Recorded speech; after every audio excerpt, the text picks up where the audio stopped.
Thank you. Good afternoon. I hope this is going to be a wake-up session for everybody. Everyone's looking really rather pensive. I'm just going to think you're making notes. You've been paying attention through the last several hours. And I think if you look at the panel of speakers you have here today, hopefully you will take away something you can definitely make notes about. Yeah? Maybe as we get started, Suresh, I'll start with you to ask you, we've been talking about upskilling and reskilling for quite a long time. It isn't the newest topic, but it has probably got a whole new dimension today. What is really the driving factor today for us to be talking about reskilling, upskilling, and the skill gap? Thank you, Amrita. I will probably address this question from a perspective of macroeconomic factors that are driving. The first one that I would look at is geopolitical. Because of a whole lot of changes that have happened in the last 3-4 years. Today, one of the things that is spoken about, at least at the government level, is a China plus one policy. Industries that never looked at India seriously to come in are being driven to look at it from a China plus one to maintaining resilient supply chains. And some of them that we are seeing is, for instance, what we are seeing in the semiconductor industry. India has been trying to bring that in for a long time. Today you have Micron, which is wanting to setting up a fab in Ahmedabad. TSMC is looking at it. Foxconn is looking at it. And some of our own conglomerates from India are looking at it. And that's leading to a whole lot of jobs in material sciences, in tools like Cadence, and for people who are engaged in packaging, working in clean rooms. And that's going to drive a lot of skilling that's going to be required. From what I understood from the speech from the various government bodies, they're looking at about 200,000 people who are going to be required over the next 3 to 5 years. And this is in semiconductors. If people had spoken about this 3 years ago, people would have not even given it a second thought, but that's now reality. And I'm sure that's going to reflect in upskilling requirements coming. The second one is to do with our demography of India. India today is in a sweet spot in terms of demography. While most of them are looking at aging populations to manage, we are sitting in a perspective where we have the cream of our people in the right space, right time. So everything that's going to involve people is coming to India. Two areas that's been spoken about very significantly in the circles that I work with is, for instance, as different from nursing. With the populations that are aging everywhere, there is a deep requirement for nursing talent coming, especially in the Western economies. People are turning to India because we are in the right spot in terms of demography. Lots of work with accounts and finance back office. While it was always being done, my thought is that over the next 10 years, this is going to boom and become as big as the software outsourcing industry is concerned. Again, the demography is in the right side of it, and the world is aging. The third aspect is to do with the economy. And here is the changes that I'm seeing. So from my own personal experience, and I will probably put a lot of thoughts from my own experience rather than what I've read. When I went abroad to study, that was based on a fellowship. And people in my age group, my contemporaries, most of them would have never been able to go abroad unless they had a fellowship or a scholarship or an assistantship. That changed. My son went abroad to Carnegie Mellon, but without an assistantship, he was supported because the economy produced people like me, the purchasing power had gone up. My daughter went for her undergrad. My niece's son recently went for his 8th standard education to the UK.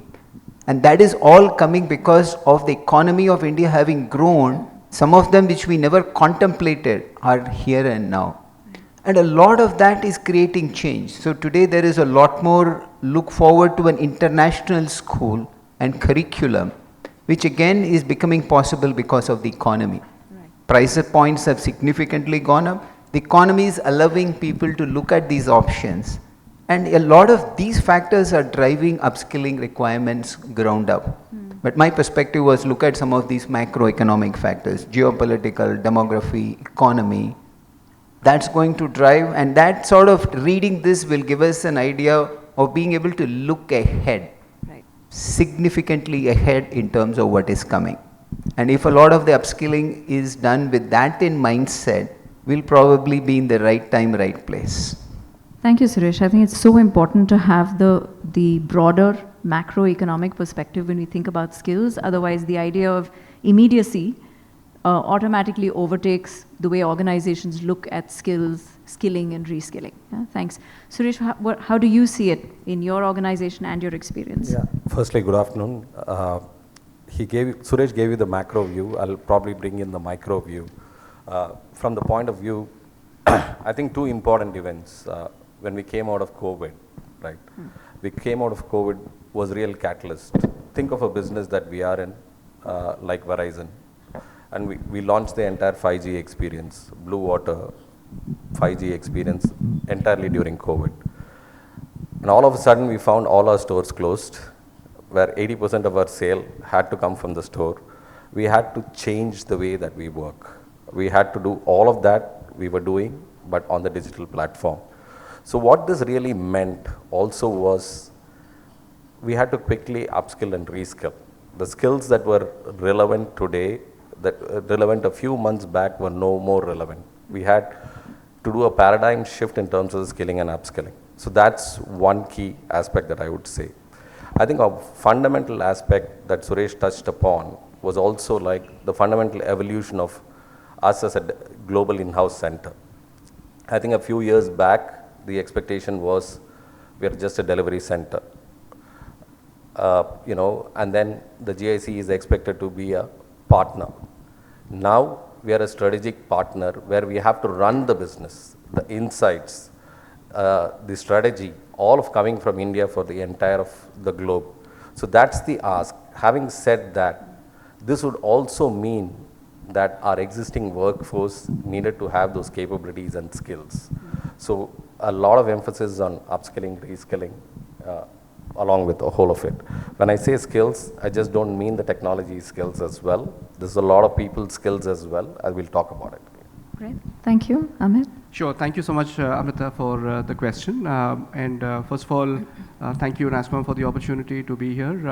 Delighted to be part of the panel, and a big thanks to everyone in the audience for coming out today and listening to us. So I think on this topic of the relevance of upskilling and reskilling, yeah, absolutely. I mean, this is not a new topic. Everybody around the room here and others are deeply engaged and immersed in industry domains or contexts that totally make sense to them. So what's different about it?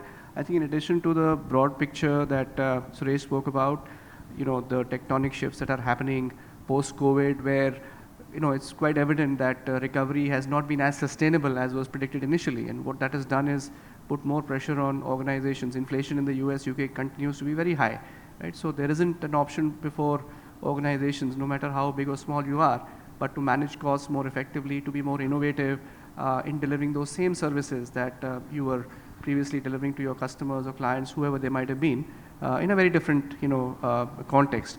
All of that requires, adaptation of newer technologies, looking at innovation in a very different way, challenging yourself, to continue sort of providing more for less. And that has got to mean, a set of skills which haven't necessarily been talked about, right, up until now. I think generative AI is a very good example, right? Just when we thought that we had started to somewhat figure, artificial intelligence, machine learning, which is all about, repetitive tasks, automatable tasks, etc. Along came generative AI, in the last 6 months, 12 months, etc., which has actually worried, confused, and caused deep concern in organizations, right? Because this is no longer about just low-hanging fruit, about automating repetitive jobs or mundane tasks, etc. This is actually in the midst of creating content, which was hitherto a human skill, right? So creating content is all about the human skills of concepts, of creativity, of applying, of application, which is very difficult to do for non-humans, right? But if somebody can actually do that at the same level, or try to at least get close to the same level of precision, it is deeply worrying, actually. So, and that leaves organizations now with the task to figure out how they will adapt this, or how they will, deal with a disruption that technology has further thrown at them, right? So, for an organization like ours, which is a global leader in healthcare benefits and services, we produce enormous volumes of content, right? Where you have millions and billions of claims of the aging population globally that is processed out of here. There are contents that are created, there are prescriptions that are made, there are pharmacy recommendations that are put out there for the members, for patients, for clinicians, and so on. I think there are tremendous opportunities of using this, to do work which, should actually not be done, doesn't fit human skills. But how do you figure that out? How do you use it in a way that doesn't necessarily compromise on, patients' protected health information? There aren't any regulatory problems with it, or it doesn't sort of start to, create more complexities for the members and patients themselves in the future is something that we need to really figure out, right? And I think that opportunity for us at least creates a skill gap, which is possibly wider or continues to widen, from where it was previously. So very interesting times, and I think the shifts in the macroeconomic landscape, continued technology disruptions are only making the topic of skills relevance, even more important as the skill gap widens. Yeah, great, thank you. I mean, it's a great setup to think about both the core and contextual reasons behind why skilling continues to be a critical topic. I looked at a 2013 LinkedIn study just because it was 10 years old to see what are the top trending, it was called the hottest 25 skills. It was a bunch of skills which I can't actually recall, I need to look at my phone to remember, but they were all deeply technical. By 2018, the World Economic Forum had switched that list to things that included critical thinking and reasoning, the ability to influence, the ability to lead multiple teams. The language of those lists looked dramatically different. So now, and I'm sure there are more lists, 2020 looked like a different list and 2023 will look like a completely different list. But just from your perspective, and maybe we can start back with you, Amit, what are some of the future skills that we are looking at today which are really the currency of the future? Yeah, I wish I knew. It's a great question. Like you said, every couple of years, definition of what's futuristic, what should I be learning, how should I stay relevant, how should I stay ahead of the curve, not behind the curve, etc. are things that are constantly reinvented. But nonetheless, I think it is good to have a perspective on what you should be thinking about for a workforce like ours, which is many thousands in India, even much bigger globally, so that disruptions can be used creatively, as opportunities to be able to reskill them in areas that are in demand in the future, right? So actually, from my personal perspective, yeah, certainly there is over-indexation on hard skills, which is important. I'm not for one underestimating, the need to upskill or reskill workforces on areas like AI, ML, cloud, generative AI, or whatever it is. That is important to the businesses, to deliver the same level of experience, the same differentiated products or services for the business. Not at all. I mean, those we absolutely should, and they may be different depending on which industry or which domain you're focused on. But my personal view on this and experience, these are somewhat overrated, I feel, because the future skills to me are all about learning agility, learning to learn. I mean, that is the most important skill of the future. And like someone rightly said, continuous learning is the only survival skill of the future, because you know what? Every 6 months, artificial intelligence will keep on upgrading itself, keep on challenging man's ability to think about, how I should apply technology to core tasks. But what will help us get there, what will help us stay ahead, is really continuous adaptation, learning to learn. If, employees can really master the art of picking up skills real time, right? Rather than having someone teach them, rather than responding late, making learning a habit, regardless of what role you play, whether you're at a leadership level, you're at a frontline level, you're a support function, you're a revenue earning function, whatever it is. If you can master the art of learning, I think that itself takes care of a lot of the opportunity to bridge the skills gap, which is there. So to me, I think learning agility, continuous learning are possibly, the skills of the future.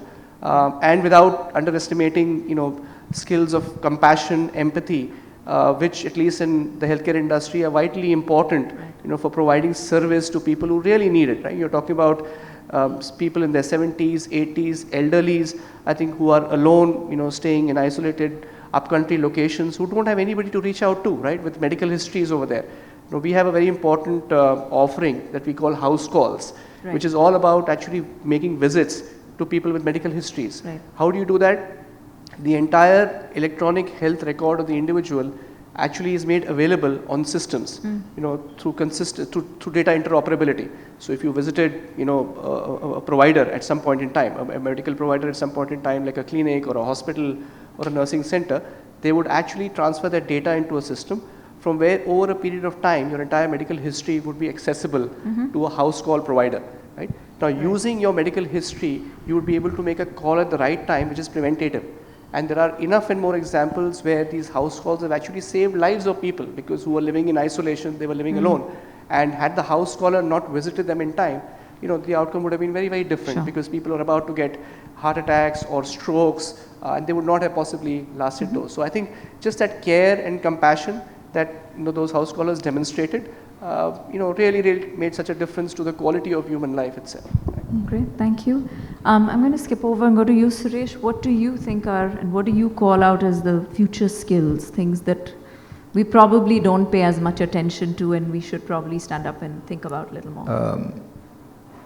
I will look at it from, I'll set the context. My perspective would be, if you are on the brink of choosing a career, what type of skills would I need to stay relevant? I think it's really in two parts. The first are skills that are not necessarily future skills, but are relevant skills because of investment cycles that happen in specific geographies. So when I mentioned earlier, when I spoke about semiconductors, material sciences or skills in cadence or Verilog are not new skills.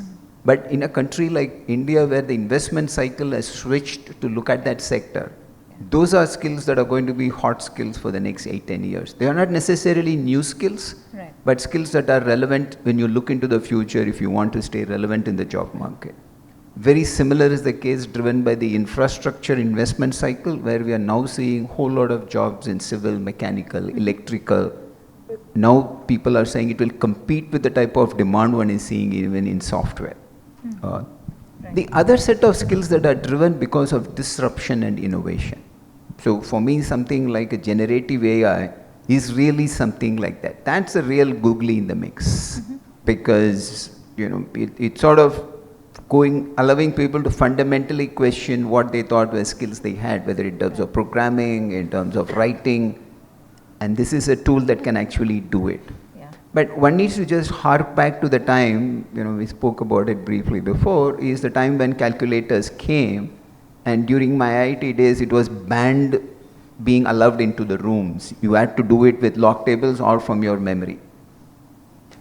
All of us are very happy today. Calculators have become, all pervasive. It's used everywhere. Our productivity would have been set back. When the TVs came, they thought the theaters will close down. When Kindle came, they said all bookshops will go away. It does not. It just changes the mix all the time. So same thing with generative AI, like what Amit mentioned, ability of human beings to adapt.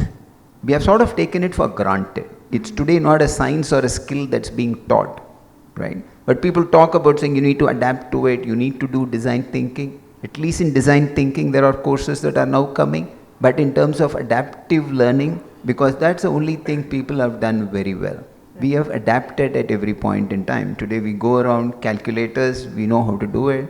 When iPhones came, a lot new skills came. But generative AI was an innovation and a disruption. And that's leading people to fundamentally think, am I ready? What jobs will get taken away from me? My view, and it's a learning from history, is we will adapt and will become more productive with something like that coming. So skills that are required for the future, some of them are being driven by investment cycles and specific geographies. The rest are being driven by innovation and disruption. That's great. Thank you. That's a great view to have. I know, Gopi, you had another view around what skills we should be looking out for, or what are future skills. Yeah, I think most of them spoke about the tech skills, but I think one of the key, I think Amit also touched upon, and he touched upon, the resiliency factor about how we are going to adopt. I think when we came back, right, our work had significantly changed. Our work had significantly changed and changed for the better. I think what we found was there was a big gap between where the work was and where our workforce was. One on the technology side, but also the way that we started doing business because of everything that Suresh told about things. I think for the first time we started working with close to 70 to 80% of our workforce being vendor partners. So this brought in a different skill. This brought in focus. This brought in collaborative learning, critical thinking, more importantly, the art of storytelling, carrying people along. So we went back and said, hey, yes, we understand the skills, the hard part of it. We are very, very resilient. We will cope up with those.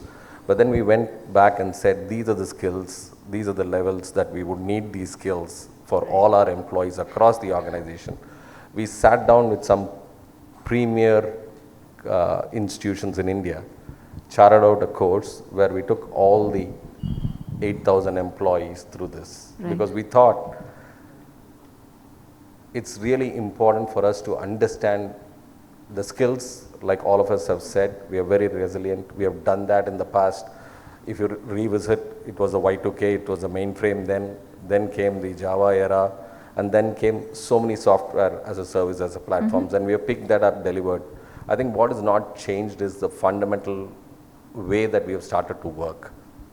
So the new ways of working also meant new ways of working, ensuring that our people are able to cope on that side. I think those were the critical points that we thought were really important in addition to what Amit and Suresh said.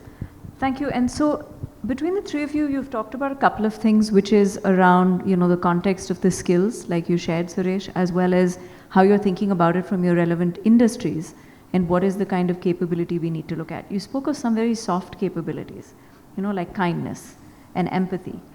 And I've read this in multiple places and heard kind people tend to be more empathetic, have higher EQ, and are able to look for and design for customer needs much better than somebody who might be looking at it from the perspective of, let's say, a capitalist view of how this will make money for us. It's a very interesting thing. I work with Adobe. We have creative products. One whole side of our business is the creative suite of products. And we have individual users as much as we have enterprise users. And a lot of what you're talking about is the design of tools and productivity tools that will ensure that every kind of user is spoken to versus only looking at it from a broad perspective. The other thing that I've seen quite commonly in terms of future skills, like you said, Gopi, is this thing about storytelling, and that's critical to human beings. We are the only species that tell stories so well that we believe them, right? And that is how history, mythology, religion, politics, all of it actually works. But from the perspective of the ability to influence in the future, given the amount of data access everybody has, and therefore the ability to tell the right stories, I think is going to be a very important skill, irrespective of who you are in an organization. It's not your ability to speak well, but to tell the right stories. And there's a huge difference between that. Sometimes the tendency is to focus on the former than the latter. Maybe the other one is also around on data. How do you use data for good? Because we know data can be used for evil as well, quite well. And I say that lightly, but not so. A more all-pervasive skill of being able to read and interpret data for the way it will make the most use, right? Because we have so much more access to information. So it's not just if I'm in an analytics job that I need to be able to read data, but everybody needs to be able to interpret information better. These are some of the things I've seen coming out more commonly and more often as skills which are not necessarily the ones you'll go to a class for. It is the growth mindset that you talked about and the learning agility, which you don't teach, but you create awareness for. And there's probably another element, which is as we bring new people on to the workforce, younger generations as well as people from other organizations, the ability to very quickly learn what is the culture and ethos of every organization, because probably careers don't look like 10, 15 years anymore. They're 3 to 4 years sometimes. That switch is a very difficult switch to make sometimes, to go from one organization to the next. And I think that is also a certain type of intelligence to be able to quickly adapt to new organizations and new cultures. But having said that, Amit, you had brought this up earlier when we chatted, that it is about a learning culture. If you can share some examples of how does one actually build this? You've all talked about learning because it's the critical skill. How does one do that? No, great question, Amrita, and thank you, very well articulated, I think, from your experiences. So, yeah, I think like everyone has mentioned, if learning agility, learning to learn is a survival skill, I think the challenge before all of us practitioners is really to embed that, right, into our cultures. And it's not the job of the learning function alone or talent management or whatever it is. I think it is everyone's responsibility, I think starting with the senior most leadership in the organization, because you've got to set the tone. I mean, you've really got to drive the importance of a learning culture in the organization. I mean, we have thousands of people across multiple centers in India, all of whom are deeply immersed in managing their SLAs day in and day out, delivering, efficiencies down to the second decimal place. You have thousands of tech developers who are busy sort of bashing out code for the latest of applications, that do a wonderful job for the members and clinicians and pharmacists wherever they are in the world. But how about just getting them to sort of just step back for a moment, just think about their own development for a moment, even if it means 10% of their time. It's not a lot actually, if you look at just a broader picture. And that's what we try and do. We try and emphasize to them that look, look at learning in your workplace, right? So what I call moving from time away to learning all the time, right? How can you learn in the flow of work? How can you, be better, more proficient at micro learning? So if you can't go away to learn because, you're so challenged for time, how can learning come to you, right? So I think making access to best practices, giving them knowledge and content which is bite-sized, small size, so it doesn't take a lot of the time, but is very, very relevant. Having mentors come and talk to them about, the importance of doing something right, learning from experiences. So allowing them, to learn at the pace that they are comfortable with, right? So to that extent, I think mobile platforms or whatever it is that technology can offer, so that they are not bound only to the workplace to learn, they can learn at their time and convenience and pace. That works differently for every individual. I think those are vitally important components of creating a learning culture. The other thing I've seen is that, very often we get too obsessed about, measuring learning impact. Okay, I've spent, so many dollars on learning, this is my budget, what do I get out of it, right? So you are then researching, all those Kirkpatrick models of the world and whatever it is that tell you this is my ROI. Don't go for all that. I think just keep it simple. If you're trying to land a learning culture in the organization, the most basic, I think, measure of success is adoption. How many people are actually on that journey, right?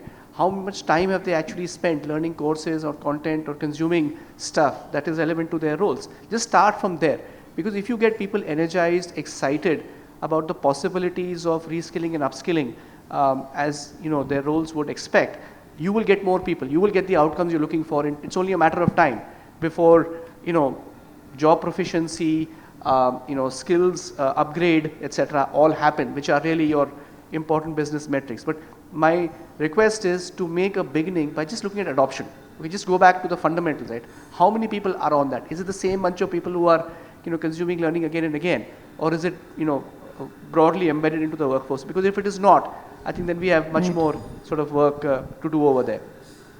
Besides that, I think we really encourage things like talent mobility, which are integral to sort of, building a learning culture in the organization, because it's not just learning for learning's sake, but also making sure that if somebody has actually completed a learning pathway, they have then the opportunity to apply that. So making internal mobility much more intentional, I think, is a very important component of a continuous learning culture, right? Very often I've seen organizations, even today, disproportionately the conversations are about how can I go and hire. So somebody sitting out there is always more attractive than the workforce internally. So how can you make sure that you invest in upskilling internally rather than chasing a skill which may or may not be available externally, right, through mobility and other internal sort of learning investments. So those are important investment components of a learning culture in my view. Great, thanks. Gopi, I know you've also tried a lot at work. Yeah. So I have some of my partners who've done this along with me in the crowd, so I'm able to recognize a few. The whole part of everything that Amit said, I think when we set out our journey, we set it out like this, from a culture perspective. We want to imbibe the culture right so that the outcomes are come through, because if you are able to build a culture, then the results will flow through. Right. Because if you're chasing the results, then you're not focusing on the culture. I think we took a long time setting up the culture. The first thing that we addressed is what's in it for the employee, right? Going back to the business, we said we clearly knew from the strategic workforce plan, 3 years from now, what are the gaps that we have, right? We looked inward, we had a skill repository to say what, we clearly were able to say what were the gaps. And we had two options. We had buy, we had build. But we always, the thing that works against us is we are in a domain and we are the market leaders. So 5G. So I can't go and look at people who have done 5G from the outside. So it's upskilling is the way to go. I think what we did was to go back and use our network as HR folks and business folks. We have an influencer group within the organization. We sat them down. Right. We sat them down. We had McKinsey and a couple of other consulting firms to say, hey, okay, what is it that we need to do, right? And why should we do this? So we heard a lot of feedback from our employees. And the thing was, is there fear? Am I going to be judged?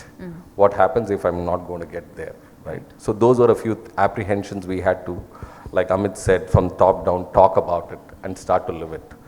Second, we took a conscious measure that we're going to measure the metrics, but the metrics is going to be at the adoption, not necessarily the completion, right? So what we did was to go back and said, hey, you have a tool, go back, take the tool, it will tell you if you're a beginner, you're an intermediate, or you're an advanced. And then you're able to map the learning journeys accordingly. And we also gave employees the choice. One is, what were the gaps? In addition to that, what were areas of interest? Because I think that was a big debate, because we spoke about skills, data.